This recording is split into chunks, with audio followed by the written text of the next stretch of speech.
I never imagined marriage would turn into nothing but silence in our bedroom. I always knew passion couldn't burn endlessly at the same height. Life piles on with work, bills, fatigue, endless routines. But I believed there would always be a little flame left, something to hold on to. My name is Michael. I'm 42, and Laura and I have been married almost 15 years. For most of that time, I convinced myself we were fine. But the word fine falls apart once you look at it too closely. In the early years, life with Laura was filled with joy. Road trips, spontaneous nights out, laughter that never seemed to end. She was sharp, fiery, teasing me in ways that made me feel both challenged and loved. Even when routines settled in, we still shared small moments. A brush of her hand in the kitchen, long kisses before sleep. Then those gestures began fading. At first, I excused it. She was tired. Teaching at the high school drained her. I didn't complain. I took over chores, mowed the lawn, tried to give her space. But months stretched into years, and the intimacy that once held us together was gone.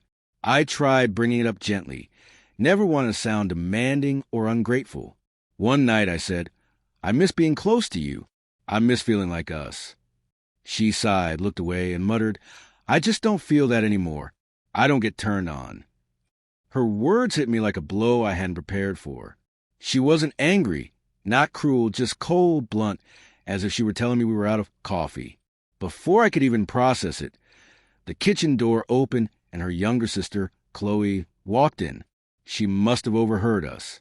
With a half smile that didn't touch her eyes, she looked right at me and said, almost taunting, "Then maybe let me handle it." I froze, heart pounding. I blinked, sure I'd misheard. Chloe was only 28, the opposite of Laura's detached calm. Where my wife had grown distant, Chloe was bold, unfiltered. But this wasn't just blunt, it was dangerous. "Chloe, that's not funny," Laura snapped, finally looking at her sister. "You don't just walk in and say something like that." But Chloe didn't back down. She leaned on the doorframe, arms folded, gaze fixed on me. "I'm just saying what everyone's already thinking. If you're not giving him what he needs, don't be shocked when he looks somewhere else." Her words detonated in the air like shrapnel. I glanced at Laura, waiting for her to dismiss it, maybe scold Chloe harder. Instead, she shifted uncomfortably, lips pressed tight, offering nothing. No defense. And in that silence, something broke. I had spent years excusing Laura's distance, convincing myself marriage was about patience, about waiting out the dry seasons. But Chloe's cutting remark ripped the cover off. It wasn't a phase. Laura had chosen to step away from intimacy with me, and I'd been too scared to admit it. I pushed my chair back slowly, the scrape of wood on wood loud in the stillness. Laura's eyes widened, not with guilt, but irritation, like I was making a scene. "Michael, don't start," she muttered, barely above a whisper. But my chest was burning. I turned toward the hall, pulse roaring in my ears. Behind me, Chloe's voice cut through again, softer this time, almost private. "Hey, wait." Her tone was different now. Not mocking, not sharp. Almost concerned. I didn't turn back. Couldn't. My body felt caught between anger, humiliation, and a flicker of temptation I hated myself for feeling. I stepped outside onto the porch, the night air biting against my skin. For the first time in 15 years, I realized I wasn't just married to Laura. I was stuck in a version of myself that no longer existed. And Chloe, with one reckless sentence, had forced me to face it. I stood in the dark, breath clouding in the cold air. For years, I had swallowed the emptiness, convincing myself marriage meant stability, safety, endurance. But what good is safety if it feels like suffocation? The door creaked open behind me. Light spilled onto the porch as Chloe stepped out. She hesitated, then said quietly, "Michael, I wasn't trying to make things worse, but you can't keep living like this. You deserve more than being treated like a roommate." I didn't answer at first.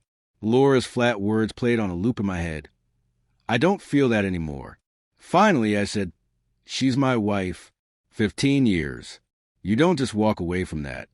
Chloe gave a small, almost sad laugh. 15 years doesn't mean much if she checked out 5 years ago. I turned then, Meeting her eyes for the first time that night, there was no flirtation now, only truth, and I hated how right she was. Inside, I could hear Laura rinsing dishes, as if nothing earth-shattering had been said. That was her way. Avoid, minimize, bury. But I couldn't bury it anymore.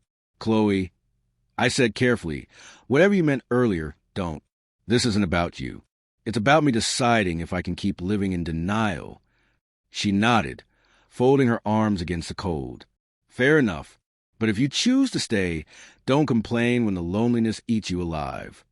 Her words stung because they carried the truth I'd been dodging for years. I went back inside, and the warmth of the house felt suffocating.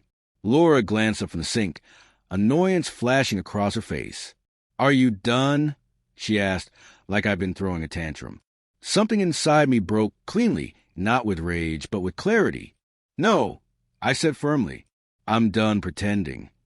Her brows drew together in confusion, but I didn't wait for the argument. I walked past her into the bedroom and pulled out a suitcase. For the first time in years, I wasn't waiting for Laura's scraps of affection or excuses, or her permission. I was choosing myself. And maybe, just maybe, that was the only way to finally find the love I'd been starving for.